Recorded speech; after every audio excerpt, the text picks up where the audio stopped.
이제 조금 수그러든 것 같아요. 더운 여름을 잘 보내신 것 같은데, 더더욱 이제 우리의 믿음도 한 단계 더 성숙한 계절이 돌아오는 것 같습니다. 우리 함께 인사 나누겠습니다. 사랑하고 축복합니다. 사랑하고 축복합니다. 여러분 살면서 어떤 오해를 받아보신 적이 있으십니까? 오늘 본문의 말씀은요, 오해에서 비롯된 하나의 에피소드를 다루고 있는 말씀입니다. 여호수아서는 총 3단락으로 구분할 수가 있어요. 1장에서 12장까지는 가나안 정복에 대한 내용이고요, 13장에서부터 21장까지는 정복한 가나안 땅을 각 지파에게 기업으로 분배하는 내용으로 되어져 있고요, 22장에서 마지막 24장까지는 여호수아서의 결론 부분에 해당하는 말씀입니다. 가나안 땅을 이제 정복하고 정복한 그 가나안 땅을 각 지파에게 기업으로 다 분배를 했습니다. 분배를 다 마치자 여호수아는 요단 동편에 이미 기업을 얻은 2지파 반, 루벤 지파와 갓 지파, 그리고 므낫세 반 지파를 불러서 이제 기업으로 받은 요단 동편의 땅으로 돌아갈 것을 명령을 하지요. 이 2지파 반은 가나안 땅을 점령하기 전에 요단 동편의 땅을 모세로부터 이미 기업으로 받았습니다. 원래 이들이 받아야 할 땅은 요단 동편의 땅이 아니에요. 가나안 서편, 원래 하나님이 약속하신 젖과 꿀이 흐르는 이 가나안 땅을 그들이 약속으로 그들도 받아야 합니다. 그런데 그들은 그 모세가 요단 동편의 땅을 차지하자 그 땅이 너무 좋은 거예요. 가축을 기르기도 좋고 앞으로 그들이 살아가기도 너무 좋은 땅이라고 생각이 되어진 거예요. 그래서 그들은 모세에게 우리는 가나안 서편, 하나님이 약속하신 젖과 꿀이 흐르는 그 땅을 우리는 기업으로 받지 않고 이 땅을 기업으로 받겠습니다. 그러니 이 땅을 우리 지파에게 기업으로 주십시오 라고 모세에게 요단 동편의 땅을 기업으로 달라고 요구를 한 거예요. 그래서 모세는 그들의 요구가 하도 간절해서 그들에게 이제 가나안 동편의 땅을 기업으로 주겠다고 약속을 합니다. 그런데 이 요단 동편의 땅을 주겠다고 약속을 하지만 한 가지 저들에게 당부하고 약속받는 일이 하나 있었어요. 그것은 이제 가나안 서편, 하나님이 약속하신 젖과 꿀이 흐르는 가나안 서편의 땅을 정복을 해야 되는데 그 가나안 땅 그 정복에 있어서 끝까지 너희가 이미 요단 동편의 땅을 기업으로 받았다고 해서 이 가나안 서편, 하나님이 약속하신 가나안 서편의 땅 정복 전쟁에 함께 참여해야만 이 요단 동편의 땅을 너희에게 기업으로 주겠다라고 약속을 하죠. 그래서 그들이 모세의 청을 받아서 우리가 가나안 서편, 하나님이 약속하신 그 땅을 다 점령할 때까지 우리는 전쟁에 참여하겠습니다. 그리고 나서 우리는 우리의 기업인 가나안 동편의 땅으로 돌아가겠습니다 라고 약속을 합니다.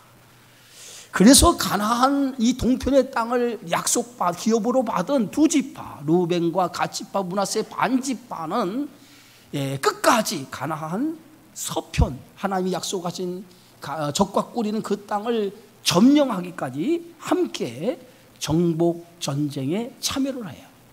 무려 4만 명이나 되는 그 전쟁에 나가서 싸울 만한 남자를 7년 동안 그 정복 전쟁에 참여를 시킵니다. 그래서 그들은 7년 동안 가나안 정복 전쟁에 최선을 다해서 정복 전쟁을 치르게 되어지죠. 여러분 7년 동안 이미 그들은 요단 동편의 땅을 기업으로 받았어요. 그런데 기업으로 받았는데 가나안 서편의 땅을 차지하기 위해서 7년 동안 가족의 품을 떠나서 전쟁을 치른다라고 하는 일은 그리 쉬운 일이 아니었습니다. 그러나 두 지파 반은 가나안 정복 전쟁이 끝날 때까지 최선을 다해 전쟁을 참여하게 되어집니다. 그들이 이렇게 최선을 다해서 전쟁을 참여하게 된 것은 그들은 지금 가나안 서편의 전복 전쟁을 치르는 그런 다른 지파와 우리들은 하나의 운명의 공동체라고 하는 생각으로 당연히 이 정복 전쟁에 우리가 참여해야 된다는 생각을 가지고 끝까지 정복 전쟁에 참여를 했다고 하는 것이죠. 여러분 무슨 일이든 우리가 끝까지 최선을 다하는 것은 중요하죠. 7년 동안 가나안 정복 전쟁을 치르면서 어려움이 없었겠습니까? 분명히 그들에게도 어려움이 있었을 거예요. 그러나 그들이 그 어려움을 참고 끝까지 가나안 정복 전쟁을 마쳤어요. 그들이 끝까지 이 정복 전쟁을 마칠 수 있었던 것은 모세와 한 약속 때문이었어요. 약속을 지키기 위해서 우리는 끝까지 정복 전쟁을 마치기까지 우리 요단 동편의 땅으로 돌아가지 않겠습니다라고 약속을 한 것을 끝까지 지키기 위해서 저들은 마지막까지 최선을 다했던 것입니다. 어찌 보면 우리는 하나님의 약속을 붙들고 살아가는 사람들이에요. 이 약속을 붙들고 살아가는 성도에게는 끝까지 최선을 다해서 약속을 향해 우리가 믿음으로 그 약속을 향해 나가는 자가 되는 것이 무엇보다 중요한 일인 줄 믿습니다. 어떤 어려움이 있다고 해서 약속을 놓는 자가 돼서도 안 되고 끝까지 하나님 약속을 붙들고 끝까지 승리하는 자가 돼야 돼요. 그래서 신앙생활을 어찌 보면 인내의 싸움이라고 할 수 있어요. 끝까지 인내하는 자만이 하나님의 나라, 하나님 약속하신 것을 기업으로 얻을 수 있다는 거예요. 그래서 고린도전서 15장 58절에 바울은 이렇게 말합니다. 그러므로 내 사랑하는 형제들아 견실하며 흔들리지 말고 항상 주의 일에 더욱 힘쓰는 자들이 되라. 이는 너희 수고가 주 안에서 헛되지 않은 줄 알미라. 끝까지 수고하는 그 수고가 마지막 날 헛되지 않고 그 수고가 그 예씀이 우리에게 돌아올 날이 반드시 있다는 거예요. 그것을 믿으시기를 주의 이름으로 축원합니다. 여호수아는 두 지파반이 끝까지 이스라엘 공동체로서 책임을 다한 것을 치하를 하면서 약속대로 이들의 기업이 있는 요단 동편의 땅으로 돌아가라고 이제 명령을 내리죠. 그러면서 한 가지 그들에게 당부를 하는데 오늘 22장 4절에 보니까 이제는 너희 하나님 여호와께서 이미 말씀하신 대로 너희 형제에게 안식을 주셨으니 그런즉 이제 너희는 여호와의 종 모세가 요단 저쪽에서 너희에게 준 소유지로 가서 너희 장막으로 돌아가라 하고 이렇게 말을 하죠.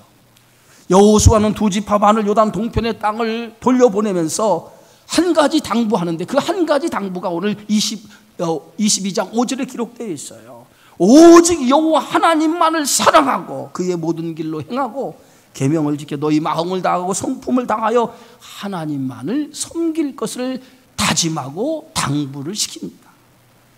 여호수아가 이렇게 두 지파를 요단 동편의 땅을 보내면서 저들에게 다짐하고 당부한 이유가 있어요. 그것은 진정한 안식, 진정한 평안이 하나님과의 관계 속에 있기 때문입니다.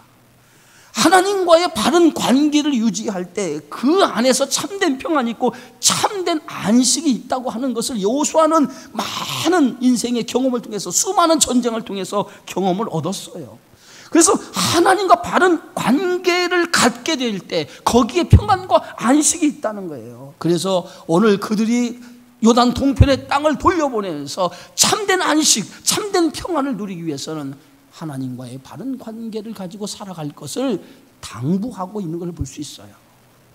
남한국 유다에 요사밧이라고 하는 왕이 있었어요. 이 왕은 하나님을 두려워하고 하나님을 잘 섬기는 왕이었습니다. 여호사밧 왕 때 아랍 연합군이 아람이 연합군을 이끌고 유다를 침공해 왔어요. 그때 여호사밧은 그 아랍 연합군 유다를 침공해 갈 때에 그 위기의 순간에 가장 먼저 여호사밧이 찾은 곳은 하나님의 성전이었어요. 하나님의 성전에 올라가 하나님 앞에 엎드려 기도하기를 시작합니다. 그리고 온 백성에게 금식을 선포하고 유다 모든 사람들 남녀노소 할 것을 다 하나님 앞에 기도할 것을 요청을 하죠. 그래서 유다 온 백성들이 하나님 앞에 나와 금식을 하고 기도하기를 시작합니다.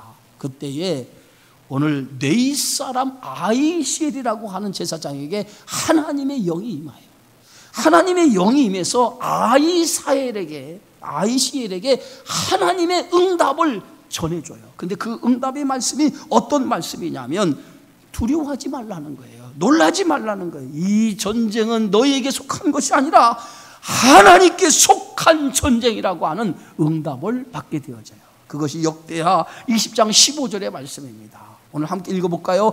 야시엘이 이르되 온 유다와 예루살렘 주민과 여호사밧 왕이여 들을지어다.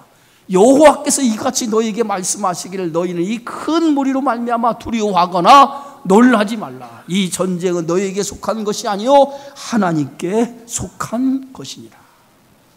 예?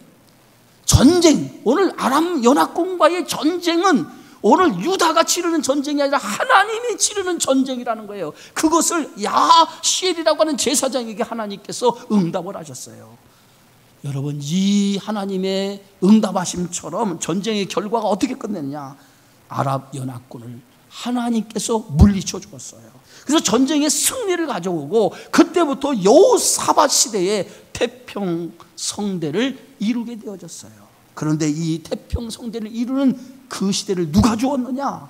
하나님이 주셨다는 거예요. 그것을 오늘 역대하 20장 30절에 성경은 이렇게 밝히고 있어요. 한번 함께 읽습니다. 여호사밧의 나라가 태평하였으니 이는 그의 하나님이 사방에서 평강을 누가 주셨어요? 하나님이 주셨다는 거예요. 하나님이. 진정한 평안과 안식은 어디서부터 오는 거냐? 하나님이 주실 때 그 진정한 평안과 안식이 오는 것이라는 거예요. 그래서 오늘 가나안 동편의 땅을 차지한 그들을 돌려보내면서 오늘 여호수아는 참된 평안과 안식이 하나님으로부터 오는 것을 알고 있었기 때문에 요단 동편의 두 지파에게 여호와 하나님을 사랑하고 그분을 바로 섬길 것을 당부하고 다짐하면서 그들을 돌려보내게 된 겁니다. 여호수아는 이제 두 지파 반을 요단 동편의 땅을 보내면서 그들에게 그냥 보내지 아니하고 그 가나안 정복 전쟁 7년을 치르면서 많은 전쟁에서 얻은 전리품들이 있었어요. 그 전리품의 일부를 가축과 금과 은, 보화 등 수많은 전리품의 일부를 그들에게 보내면서 이 전리품을 전쟁에 참여하지 않은 자들과 함께 나눌 것을 말하면서 그들을 축복하고 그들을 보내게 되어졌던 것을 우리들이 볼 수가 있지요. 여호수아는 전쟁에 참여하지 않은 자에게도 전리품을 나누어 줬다라고 하는 것은 이들은 비록 전쟁에 참여하지 않았지만은 이스라엘 공동체의 하나의 일원이기 때문에 똑같이 전리품을 나누어 가질 수 있는 자격이 있다는 거예요. 전쟁에 참여한 자나 전쟁에 참여하지 않은 자는 똑같이 누굽니까? 이스라엘 공동체의 한 일원이었다는 거죠. 그래서 전쟁에 얻은 전리품을 똑같이 그들에게도 나누어 줄 것을 그들에게 말하면서 그들을 축복하며 돌려보냅니다. 이제 두 지파, 루벤 지파와 갓 지파, 므낫세 반 지파는 이제 여호수아의 명령대로 자신의 기업이 있는 요단 동편의 땅으로 돌아가죠.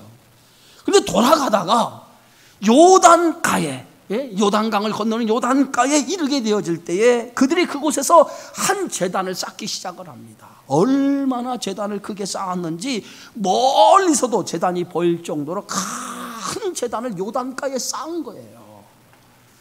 여러분, 제단을 쌓았다라고 하는 것은 두 가지 의미가 있어요. 하나는 뭐냐? 하나님이나 다른 신에게 제사를 드리기 위해 제단을 쌓고요. 또 하나는 이유는 제사와 아주 무관하게 어떤 사건이나 계약을 확실히 하기 위해서 제단을 쌓아요. 근데 요단 서편의 이제 사람들이, 이제 요단 동편의 사람들이 자기의 지파가 있는 기업이 있는 땅으로 돌아가다가 요단가에 큰 제단을 쌓은 것을 보고 그들은 저들이 다른 신에게 제사를 드리려고 우상을 섬기기 위해서 제단을 쌓았다라고 생각을 하고 그들이 분노하기를 시작합니다. 조금 전까지 함께 가나안 정복을 치렀던 두 지파만이 어떻게 하나님을 버리고 다른 신에게 제사를 드리기 위해서 제단을 쌓을 수 있느냐는 거예요.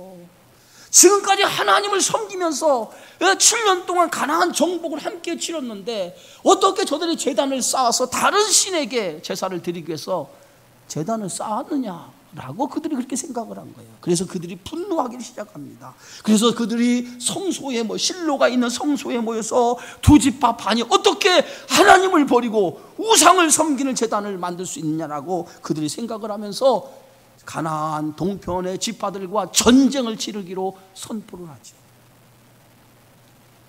그런데 이때에 백성들이 제사장 비누아스와 두 지파 반에게 보내어서 우리가 그들에게 전쟁을 치르기 전에 도대체 저들이 왜 요단가에 제단을 세웠는지 자초지종을 한번 들어봅시다. 그들이 왜 요단가에 제단을 세웠는지 자초지종을 들어보고 그때 가서 우리가 그들과 전쟁을 해도 늦지 않지 않느냐라고 제안을 합니다. 그래서 제사장 비누아스와 각 지파 지도자 한 사람씩을 뽑아서 그들이 요단 동편의 지파들에게 보내게 되어지죠. 자, 요단 동편의 지파들에게 보냈을 때에 여호수아 22장 16절의 말씀입니다. 함께 읽습니다. 여호와의 온 회중이 말하기를 너희가 어찌하여 이스라엘 하나님께 범죄하여 오늘 여호와를 따르는 데서 돌아서서 너희를 위하여 제단을 쌓아 너희가 오늘 여호와를 거역하고자 하냐. 요단 서편의 지파든 요단 동편의 지파들이 요단가에 제단을 쌓은 행위를 바알 부올의 사건과 같은 그러한 일을 행했다라고 생각을 한 겁니다. 여러분, 이스라엘 백성이 시딤이라고 하는 곳에 머물고 있을 때에 모함 여인과 미디안 여인들의 유혹을 받게 되어져요. 그 유혹을 이스라엘 백성들이 이기지 못하고 모압의 신인 바알을 숭배하는 사건이 일어납니다. 이 사건으로 하나님께서 크게 분노를 해요. 그래서 하나님께서 분노해서 그 바알을 숭배하는 그 사건 때문에 24,000명이나 되는 이스라엘 백성이 전염병으로 하나님의 심판을 받아서 죽어요. 그 사건이 바알 부올의 사건이었어요. 요단 서편의 지파들은 이 요단 동편의 사람들이 요단가에 제단을 세운 것을 마치 바알 부올의 사건처럼 저들이 우상을 섬기기 위해서 제단을 쌓은 것이라고 생각했다는 거예요. 그래서 요단가에 제단을 쌓음으로 인해서 여호와를 거역한 행위라고 생각을 하고 그 거역한 행위가 마치 24,000명이나 되는 사람들이 오늘 하나님의 심판을 받아 전염병으로 죽은 것처럼 그 악한 행위가 우리까지도 하나님의 심판을 받을까 두려워했다는 거예요. 이스라엘은 하나의 운명 공동체입니다. 요단 동편의 지파들이 범죄한 것은 그들만의 범죄가 아니에요. 이스라엘 공동체가 범죄한 것이라고 저들은 생각했다는 거예요. 여러분, 아간을 통해서 우리가 잘 알 수 있는 사건이 하나 있죠. 아이성을 정복할 때 아이성을 1차로 정복에 나섰다가 아이성 정복에 실패를 가져왔어요. 아이성 정복에 실패한 원인이 어디 있습니까? 그 실패의 원인이 아간이라고 하는 사람의 범죄 때문에 아이성 정복의 실패를 가져온 거예요. 하나님께서 여리고성을 정복하면서 남녀노소 할 것 없이 다 진멸하라.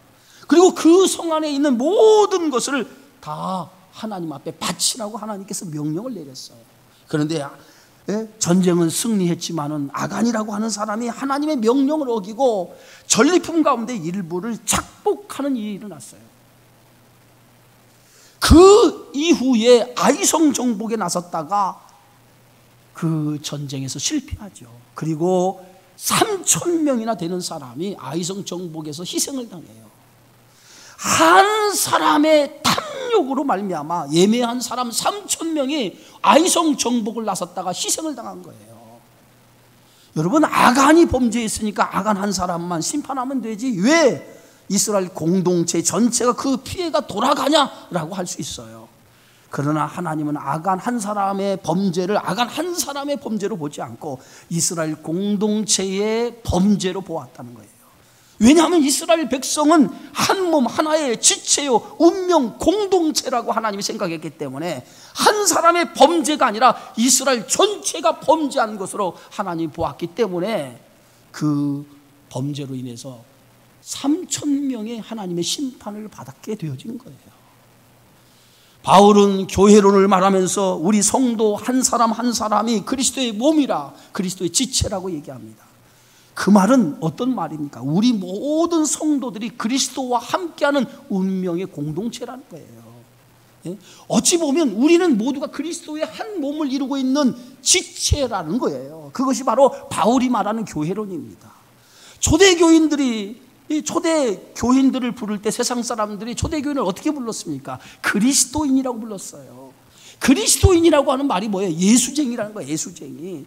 예수 믿는 사람을 가리켜서 그리스도인이라고 오늘 초대교회 성도를 향해서 세상 사람들이 그렇게 불렀어요.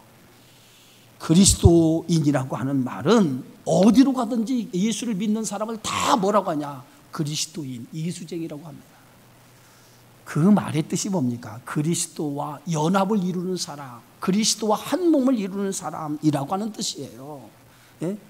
그렇기 때문에 영적으로 하면 오늘 주님의 교회에 다니는 사람이나 다른 교회에 다니는 사람이나 모두가 다 그리스도의 뭐예요? 그리스도의 피로 하나가 되었기 때문에 그들이 우리의 형제요 우리의 자매인 줄 믿습니다. 그래서 그리스도는 다 같은 뭐예요? 한 몸의 공동체인 거예요. 예? 그 사람이나 우리 사람의 다른 게 아니라 그리스도 안에서 한 피로 맺은 형제요 자매인 줄 믿으시기 바랍니다. 그래서 그리스도인들이 잘못하면 누가 잘못한 거예요? 우리가 잘못한 거예요. 나의 지체가 잘못하면 내가 잘못한 거와 마찬가지인 거예요. 우리는 그런 책임감을 가지고 우리가 그리스도인으로서 살아가야 될 줄 믿습니다. 두 지파 반이 한 행동은 자칫 가나안 서쪽에 살고 있는 서쪽 지파들에게 화가 돌아올 수 있다라고 가나안 서쪽 지파들은 생각을 한 거예요. 이들이 이렇게 생각하는 저들이 비록 땅은 요단 동편의 기업으로 요단 동편의 지역을 땅을 차지했지만 그들과 우리는 한 지파였어요. 근데 운명의 공동체였기 때문에 저들의 잘못은 곧 우리의 잘못이 되고 결국은 우리의 이 운명 공동체의 잘못으로 하나님의 심판을 받을 수 있다고 하는 그러한 생각을 저들이 갖게 되어졌다는 거예요. 그래서 오늘 여호수아 22장 18절에 오늘 여호수아는 이렇게 얘기합니다. 함께 읽습니다. 오늘 너희가 돌이켜 여호와를 따르지 아니하려고 하느냐? 너희가 오늘 여호와를 배역하면 내일은 그가 이스라엘 온 회중에게 진노하시리라. 예? 여호와를 따르지 아니하려고 이 요단가에 이 제단을 세웠느냐? 이 말이에요. 여호와를 따르지 않으려고 요단가에 이렇게 제단을 세웠느냐? 오늘 너희가 여호와를 배역하게 되면 하나님께서 내일 온 회중에게 이스라엘 온 지파에게 하나님이 진노가 임할 수 있다는 거예요.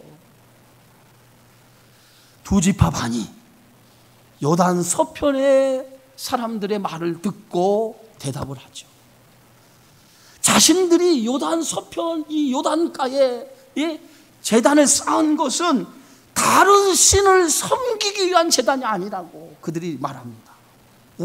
요단가에 제단을 세운 것은 다른 신들을 섬기기 위한 제단이 아니라 후일의 자손들을 위해서 제단을 쌓았다는 거예요. 목적이 어디 있느냐? 다른 신, 우상을 섬기기 위한 제단이 아니라 후일의 자손들을 위한 제단이라는 거예요. 요단 동편의 사람들이 요단가에 제단을 쌓은 것은 후손에 대한 염려에서 비롯된 것이었습니다. 여러분, 이스라엘 백성들이 지금 원래 하나님이 주신 기업은 가나안 서편의 땅이에요. 그런데 그들이 요단 동편의 땅을 너무 좋으니까 이 동편의 기업을 얻으니까 요단강 사이를 두고 요단 서편의 땅과 요단 동편의 땅 12지파가 각기 기업을 얻은 거예요. 그런데 나중에 훗날 세월이 지나서 요단 서편에 어디가 있냐? 하나님을 예배하는 처소인 여기에 하나님의 성전이 있는 거예요. 그러면 하나님 앞에 예배를 드리기 위해서 어디로 오냐면 요단 동편의 사람들은 자연스럽게 어디로 찾아와야 돼? 요단 서편에 있는 하나님의 성막이 있는 그곳을 찾아가서 하나님께 예배를 드려야 돼요. 그런데 나중 세월이 흘러서 요단 서편의 사람들이, 요단 동편의 사람들이 예배를, 하나님을 섬기기 위해서, 예배 드리기 위해서 요단 서편의 땅을 가게 되어질 때 요단 서편의 사람들이 너희들은 우리와 다른 사람들이 어찌 우리에 와서 하나님 앞에 예배 드리려고 하느냐라고 해서 저희들이 하나님 앞에 예배 드리는 것을 인정하지 않냐고 예배 드리지 못하게 하면 어떻게 하겠느냐는 거예요.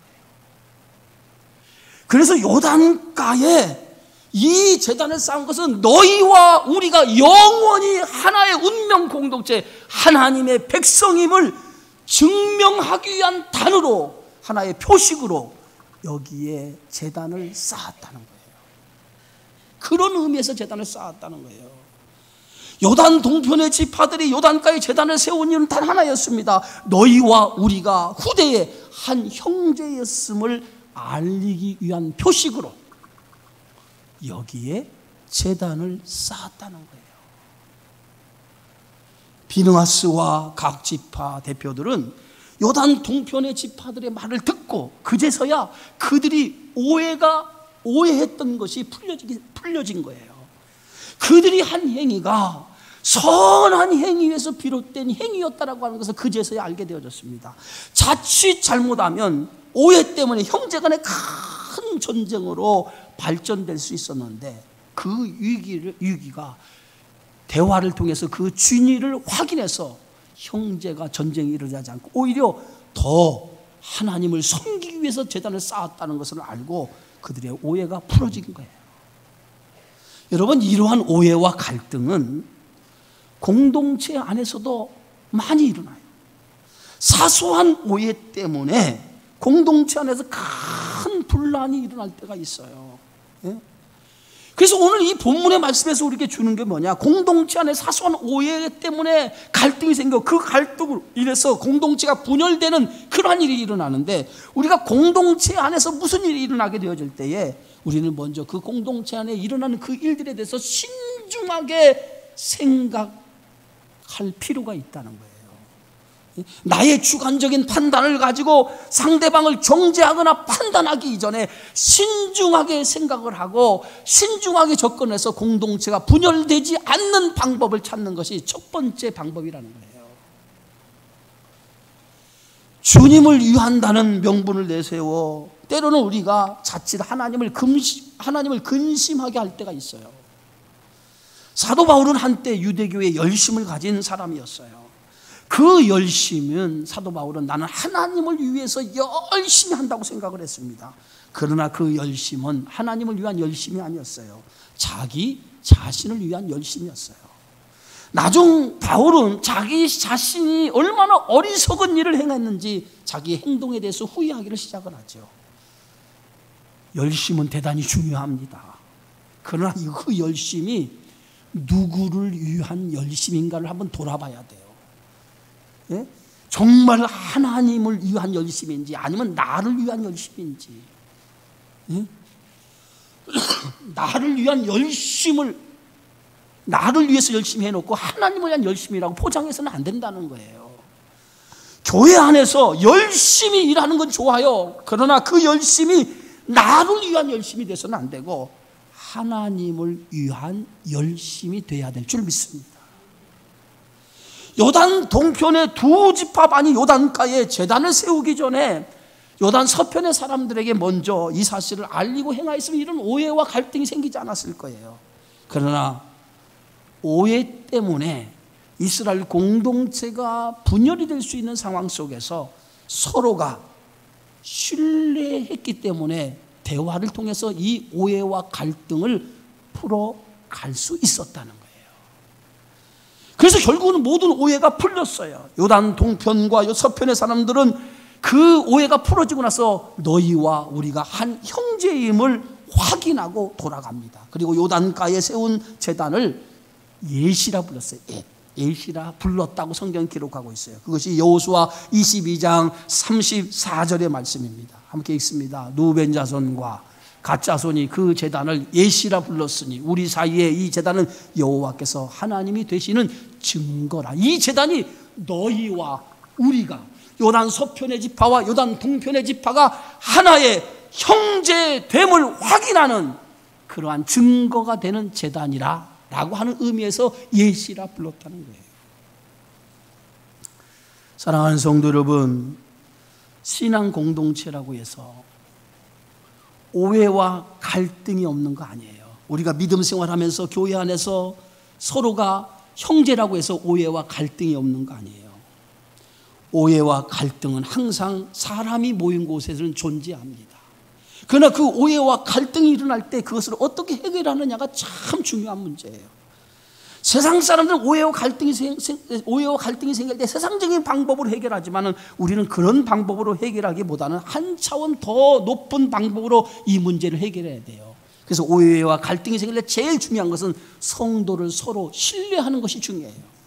그들을 오해하기 전에 그들을 신뢰하는 것이 첫 번째예요. 그리고 그 신뢰를 바탕으로 해서 하나님의 은혜로 해결하려고 해야 돼요.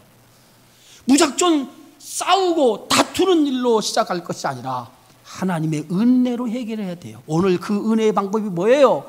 오늘 서쪽 지파는 대화로 풀어갔다는 거예요. 그게 은혜의 방법이에요. 예수님은 우리의 허물과 죄를 십자가에서 다 용서해 주셨어요. 그렇다면 우리는 먼저 예수님의 마음을 가지고 사람을 대해야 된다는 거예요. 먼저 이해하고 용서하는 마음이 있어야 돼요. 그런 마음을 가지고 오해와 갈등을 풀어가려고 하는 그러한 모습이 우리 안에 있어야 될 줄 믿습니다. 그래서 항상 교회 안에 오해와 갈등이 생길 때 서로를 신뢰하는 마음으로 그리스도의 마음을 가지고 그 마음으로 오해와 갈등을 풀어가려고 할 때에 교회 공동체와 갈등이 풀어지고 오해가 풀어지고 교회 공동체가 더 든든하게 서로의 형제됨을 확인하면서 하나님의 나라가 이루어지는 공동체가 되어지리라 믿습니다. 믿음은 항상 성숙을 동반하죠. 하나님의 공동체가 되기 위한 일, 그 일을 위해서 우리 모두가 힘써야 돼요. 왜? 우리 모두는 그리스도의 몸과 지체라고 하는 생각 속에서 서로를 사랑하고 서로를 아끼는 마음에서 교회 안에 어떤 분란과 오해와 갈등이 생기면 그 오해와 갈등을 서로가 신뢰함으로 서로가 그리스도의 마음으로 그리스도의 사랑으로 십자가의 은혜를 가지고 해결해 나갈 때에 교회 안에 어떤 갈등과 오해가 생겨도 믿음으로 해결하고 그것을 통해서 더더욱 교회가 단단해지고 하나님의 뜻을 이루어가는 교회가 되어지리라 믿습니다. 그런 믿음의 공동체를 세워가는 저와 여러분의 신앙이 되어지기를 주의 이름으로 축원합니다. 존귀하신 아버지 하나님 감사합니다. 오늘 하나의 사건을 통해서 갈등의 문제를 오해의 문제를 어떻게 해결해 나갔는가라고 하는 것을 말씀을 통해 다시 한번 깨달을 수 있도록 은혜를 주심을 감사합니다. 사람이 모인 공동체 안에 언제나 갈등은 존재하고 오해는 존재합니다. 그러나 갈등과 오해가 생길 때 우리는 서로를 신뢰하고 은혜의 방법으로 그 갈등과 그 오해의 소지를 우리가 헤쳐나가고 해결해 나갈 수 있는 지혜로움을 갖게 하여 주셔서 언제나 그리스도의 마음으로 하나님의 공동체를 이끌어 나갈 수 있는 우리 모두가 되어지게 하여 주옵소서. 예수님의 이름으로 기도하옵나이다. 아멘.